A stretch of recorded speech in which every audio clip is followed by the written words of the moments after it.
Nós temos aqui os superchats agora, professor. Sim. Eu queria fazer uma do estúdio, apesar de não ser lá. um assunto, mas eu tenho uma curiosidade, né? Pois não. Muito se fala sobre São Tomás de Aquino, inclusive outras religiões respeitam muito ele, né? Aham. Eu queria saber se ele teve alguma influência em outras, tipo protestantismo, ou qual é essa relação das outras religiões com ele. Há uma série de equívocos, né? Por exemplo, muitos dizem que a doutrina da predestinação de Armínio é a mesma de Santo Tomás. Não é. É pelagiana, é semi-pelagiana. E hoje em dia, vários protestantes estudam Santo Tomás. É verdade. Alguns me escrevem até, né? Mas veja, o eixo da doutrina de Santo Tomás é a Igreja Católica. Tá certo? Esse é o centro. Tudo que ele fez foi pela Igreja, né? Então, para você ser verdadeiramente tomista, tem que fazer-se católico. Não há jeito. Agora, que há alguns estudos, mas é sempre marginal. Não sei se você sabe uma coisa muito interessante. Na China, recentemente, o Partido Comunista autorizou a tradução da Suma Teológica. E foram 2 ou 3 meses de eventos universitários em torno coisa da Suma. curiosa. Curiosíssimo, né? Inacreditável. O chinês não tem o verbo ser. Como é que ele vai traduzir Santo Tomás, o ser e o ente? Então, bom, mas aí eu fui ler, aí os responsáveis pela coisa disseram, sim, afastemos a questão religiosa e fiquemos com o resto. Sempre há uma tesoura aí cortando, né? Mas, de qualquer forma, é surpreendente, né? Eu digo, poxa vida, na China, uma linda edição, rapaz, uma linda edição, com aquelas letras bonitas dele lá. Linda edição. Então, mas tem de recortar Santo Tomás, tá certo?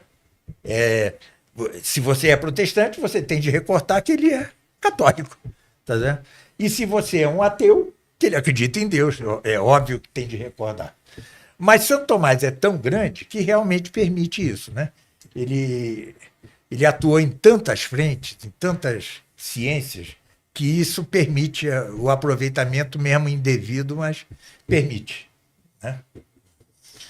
Professor, temos então só os superchats aqui. Sim. Na verdade não é uma pergunta, né? É o Pablo Salles escrevendo para recomendar o mais recente vídeo do canal do professor, cujo nome é Respostas a Sofismas sobre Israel. Uma belíssima aula. Obrigado. Tem o Fernando Paiser que também mandou o superchat, mas não falou nada, só o superchat. Fernando Paiser está ali à sua frente. Obrigado pelo superchat, Fernando. E aí tem uma... Aqui, ele mandou uma pergunta também, ó. Você mandou uma pergunta? Ele mandou uma pergunta. Aqui ele tá muito longe. Aí Aqui, ó. Dizer que os papas dizem ou podem dizer heresias é o mesmo que dizer que eles são hereges? Essa já foi. Perdão. Então é isso. Tá vendo? Não precisava dar os superchats. Não faltou ninguém para fazer pergunta? Faltou mais alguém aí? O Marcelo não fez. Tem 2 minutinhos aí para o último questionamento. Professor, eu queria voltar um pouco no tempo, né? Lá nos primórdios. Santo Tomás de Aquino, ele adotou a tese, a doutrina como é que é? Da geração indeferida, né? Da animação diferida. Animação diferida. Ele tomou isso de Aristóteles, né? Atenção, estamos com uma oferta realmente imperdível. Você compra a coleção inteira do Varney-Hagen e ainda ganha esse livro de bônus. São 7 livros. Aproveite que não vai durar para sempre. Aristóteles a expôs muito en passant e meio obscuramente. Ele afinou e fez uma doutrina sua. A doutrina pode dizer-se de Santo Tomás. Pode-se dizer de Santo Tomás. E o que fez exatamente ele chegar a essa conclusão de animação diferida? Porque, veja, o Tirante, São Máximo Confessor, que é da época do Papa Honório I, aquele que foi excomungado pós-mortem, né? Tirante esse e um outro, cujo nome me escapa, mas que está nesse livrinho que eu sempre recomendo do Padre Lodge. Viu, Padre Lodge, como eu gosto do senhor? O senhor não gosta de mim, mas eu gosto. É o seguinte. tinha-se dificuldade em entender que uma alma fosse infundida numa coisa tão bruta como o primeiro embrião que se forma. Tá certo? E isso não foi só Santo Tomás, foram quase todos. Tirante 2 ou 3 acreditavam por 1000 razões diferentes na animação diferida. Tá? Só que Santo Tomás fez a teoria de que, esse primeiro embrião vem com a alma vegetal. Tá certo? Ela se corrompe e surge, então, uma alma animal. Esta se corrompe e Deus infunde a alma racional na 8ª semana para o homem, na 12ª para a mulher, não tenho a menor ideia de porquê essa diferença. E aí a alma racional assume as funções da alma vegetativa e da alma animal, tá certo? Daí que nós tenhamos o vegetativo, né? Não só quando ficamos vegetativos na cama, mas a parte nutritiva, de reprodução sexual, tudo é a parte nutritiva. E temos a parte animal, que são os sentidos, né? Os 5 sentidos externos e os 4 internos, que os animais também os têm. E, além disso, ela é racional, tá certo? Bom, mas convenhamos que é uma solução artificial, entendeu? Ela resolvia um problema na mente dele, porque como uma alma podia, uma coisa tão grosseira, né? Porque, veja, eles nem sabiam dos 2 gametas que formam o zigoto, eles não sabiam disso, né? Para eles era o sêmen com o sangue menstrual, veja só, era isso que dava. Então era muito grosseiro para ter uma alma racional, né?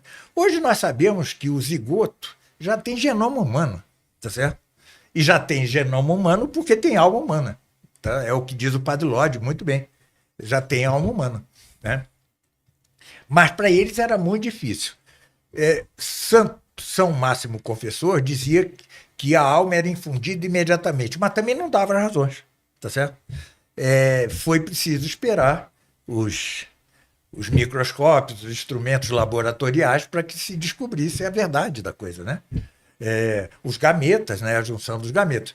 Uma das falhas, a única falha para mim do livro do Padre Lodge, é que ele não frisa, isso é um pouco meio ambiente moderno, ele não frisa que o espermatozoide é ativo e o ovário é passivo. Ele não frisa isso, mas é. Tanto é que os próprios biólogos normais dizem que o espermatozoide fecunda o óvulo, tá certo? Então, quem fecunda é o ativo e o outro é passivo. Mas o fato é que é a junção de 2 gametas que faz o material para que Deus infunda a alma e se forme o zigoto. O zigoto é o pré-embrião, né? Aquele embrião de embrião, né? Essa doutrina, essa que eu acabei de expor, parece-me definitiva. Não vejo... Quando que ela foi firmada? É do Padre Lodge. Mas, assim, tal, porque até o século XX, os tomistas ainda afirmavam a possibilidade da animação diferida, com aqueles 3 estágios, né? Não é? Até o século XX. Até o século XX. Os psicólogos tomistas, né? Afirmaram. Foi o Padre Lodge. O Padre Lodge é uma tese de doutorado ou de mestrado, não sei, que ele fez em Roma, né? Claro, tem lá São João Paulo II, tem tudo isso, porque ele é... Mas é um primor, é uma obra... E espero que o CDB ainda tenha o livrinho, porque realmente é um livro muito importante e ele tem uma facilidade de escrever simples para as pessoas entenderem. É muito interessante, você sai convencido dali, sabe? Sai convencido. É uma grande obra mesmo. É um dos marcos do tomismo. Eu nem sei... Ele é tomista, mas... Não é um tomista ortodoxo, mas é um dos marcos do tomismo, é isso aí, sabe? Então você vê que o que é ser um bom tomista? É superar Santo Tomás quando é necessário que ele seja superado. Não é isso? É isso, né? É reconhecer que Duns Scotus teve um mérito, apesar de ser inimigo figadal de Santo Tomás. O fato é que o mérito, ele teve nisso mais mérito, né? Que coisa. Então, agora, esse livrinho do Padre Lodge é um livro que eu recomendo mesmo. Tá? Tem mais um superchat que um? entrou aqui agora, Tá bom. do O.Rania. É inconveniente chamar o tomismo de filosofia perene? Eu já sei por quê. É porque é o perennialismo, né? Eu já sei porque ele está perguntando, porque o perennialismo é a gnose mais recente, né?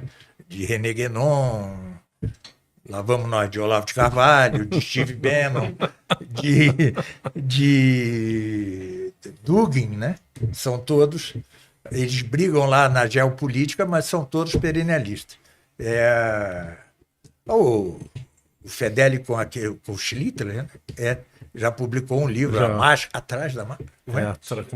Sob a máscara. Sob a Máscara. E agora o André Abdelnour vai lançar Contra o Perennialismo, um livro de 1.400 páginas pela editora dele. Nossa, um bom estudo de fôlego. E é jovem, ele tem 28, né? Jovem. Mas por que eu falei essa bobagem toda? Eu não sei. Não, se é certo chamar o tomismo de filosofia perene. Pois é. Mas o fato é que os papas chamavam. Os papas chamavam. Os papas chamavam.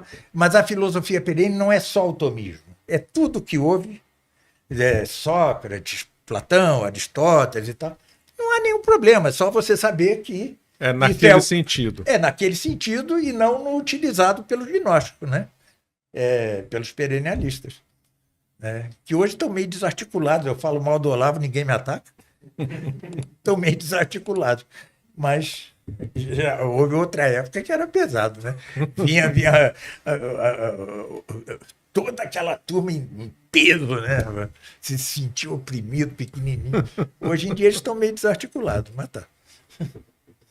Aqui foi, professor. Então tá bom. Então muito obrigado, professor Nogueira. Foi excelente. Muito obrigado. Espero que ajude. Ajudou bastante. Agradeço a todos que nos acompanharam. Você acaba de assistir um corte do Caravelas Podcast. Na tela está aparecendo o episódio completo e outro corte. Muito obrigado pela atenção.